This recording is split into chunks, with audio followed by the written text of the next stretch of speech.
নিচ্ছেন, এই পথে বেশি দিন টিকে থাকা যায় না। এটাই আমরা শিক্ষা নিয়েছি সারা দেশ এবং ভারতবর্ষের বিভিন্ন ঘটনা থেকে, কিন্তু শাসক দল এই শিক্ষা নিতে রাজি না।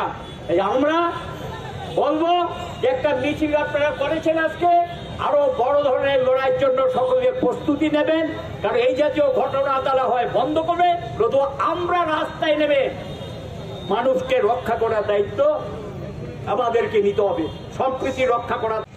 শুনেছেন শুভাশিস গাঙ্গুলির মুখে কি ঘটেছে। গত বেশ কিছুদিন যাবৎ মানুষ সারা রাজ্যে একদিকে যেমন কোনো কাজ নেই, খাদ্য নেই, বন্যায় আক্রান্ত, সারা রাজ্যের অর্ধেকের বেশি মানুষ নানা দিক থেকে তারা আর্থিকভাবে এই সরকার বন্যার্তদের পাশে কিছুই তুলে দিতে পারেনি। যেটা দিয়েছেন সেটা কিছুই না, নামমাত্র।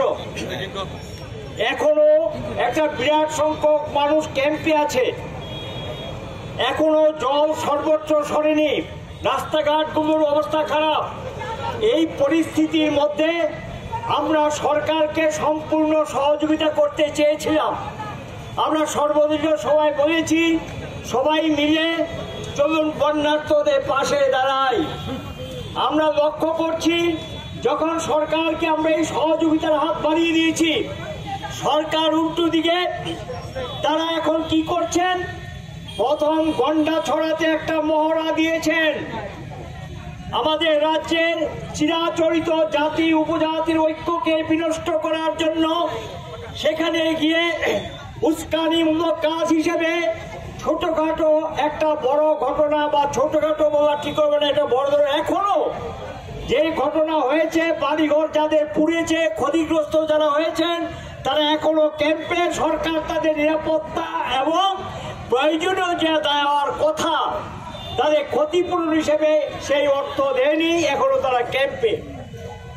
এই অবস্থার মধ্যে আমরা লক্ষ্য করলাম এরা নতুন করে এখানে অসন্তুষ্টি তৈরি করার জন্য তারা নতুন কায়দায় নতুন কৌশলে, আপনারা জানেন এখানে দুর্গানগর রানীবাজারে এখানেও সেখানে ধর্মীয় যে আমাদের ঐক্য, ত্রিপুরাজ্যে হিন্দু মুসলিম ঐক্য, এটাকে দুর্বল করার চেষ্টা করেছেন, অশান্তি তৈরি করেছেন। এবং সেখানে গিয়ে আমরা চাইছি শান্তি ফিরে আসুক, সরকারকে সহযোগিতা করছি। এই পরিস্থিতির মধ্যে রাজ্যের বিভিন্ন জায়গায় আমরা লক্ষ্য করছি বিজেপি সংগঠন, আরএসএস বাহিনী এবং বিশ্ব হিন্দু পরিষদ নানাভাবে বিভিন্ন জায়গায় উস্কানিমূলক কাজ তারা করছেন। আমাদের চিরাচরিত শান্তি সম্প্রীতি যাতে ক্ষুণ্ণ করা যায়।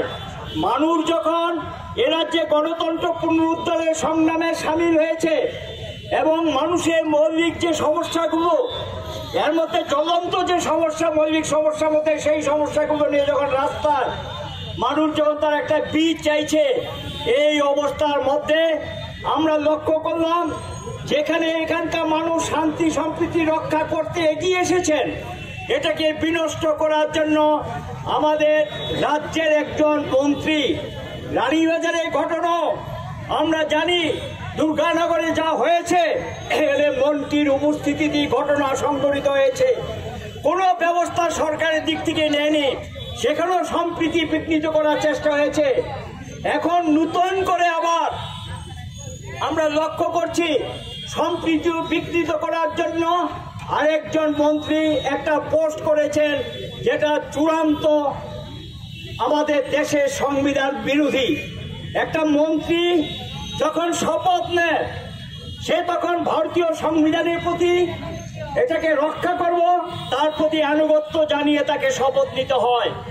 ভারতের সংবিধানের মূল বিষয় কি? এখানে ধর্ম নিরপেক্ষতা, ধর্ম হবে যার যার, সরকার সকলের, সরকার হবে নিরপেক্ষ সকলের কাছে, সরকারের সকলের কাছে সকল ধর্ম হবে সমান অধিকার, সমান মর্যাদা। এটাই আমাদের সংবিধানের নির্দেশিকা। একটা মন্ত্রী সেখানে শপথ নিয়ে কি করে এই ধরনের পোস্ট দিতে পারেন যেটা আমাদের রাজ্যের যে সম্প্রীতি সেটাকে বিঘ্নিত করবে। আমরা আমাদের পার্টির রাজ্য সম্পাদক এটা সঙ্গে সঙ্গে একজন এসপি দৃষ্টিতে নিয়েছেন, পুলিশের এ রাজ্যের যে মুখ্য নির্দেশক তার দৃষ্টিতে নিয়েছেন, রাজ্যের মুখ্যমন্ত্রী দৃষ্টিতে নিয়েছেন। কোনো ব্যবস্থা তারা নেবেন না এই মন্ত্রীর বিরুদ্ধে। এমনকি শাসক দলের এটাকে নিন্দা করে কোনো বক্তব্য তাদের নেই। উল্টো কোনো নেতা বলছে যা বলেছে তা নাকি ঠিক। এখন সিপিএম এর পক্ষ থেকে, বামফ্রন্টের পক্ষ থেকেও এটাকে নিন্দা করা হয়েছে, তার বিরুদ্ধে ব্যবস্থা নেওয়ার জন্য বলা হয়েছে। আমরা রাজ্যের মানুষের কাছে শান্তি সম্প্রীতি রক্ষা করার জন্য আবেদন জানিয়েছি। এই পরিস্থিতিতে বিধানসভায় প্রসঙ্গটা উঠে সেখানে আলোচনা হয়, যে কোনো সদস্য তার অবস্থান থেকে দাঁড়িয়ে বক্তব্য রাখতে পারে। আমরা লক্ষ্য করলাম সেই মন্ত্রীটিকে যা তার বক্তব্যকে কোথায় নিন্দা করবে সেই নিন্দা তো করেনি, উল্টো সেটাকে কোনো সদস্য সেটাকে সমর্থন করলেন। অবশ্যই তারা শাসক দলে, এবং সেখানে গিয়ে মন্ত্রীও তার সাফাই দেওয়ার